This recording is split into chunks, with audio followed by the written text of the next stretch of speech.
को छोड़कर निकलने का फैसला कर लेते हैं। वह तीनों अपने प्लान के मुताबिक आगे बढ़ने लगे, लेकिन इधर चार्ली की आंखों के सामने उसकी आजादी का सपना दूर होता जा रहा था। वह तीनों धीरे धीरे सर्चलाइट से छुपकर भागने लगे।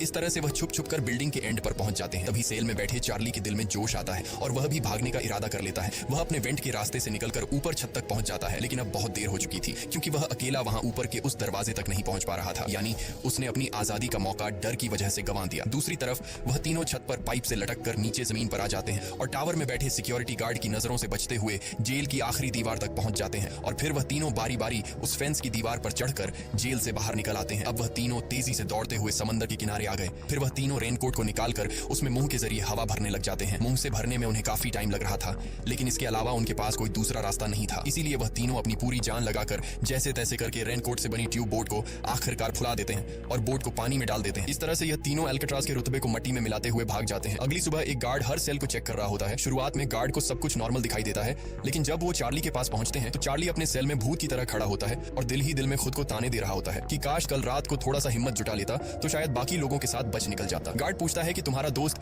यह इतनी देर तक क्यों सो रहा है। यह कहकर वो मॉरिस के सेल में जाकर उसे आवाज देता है, लेकिन मॉरिस की तरफ से कोई जवाब नहीं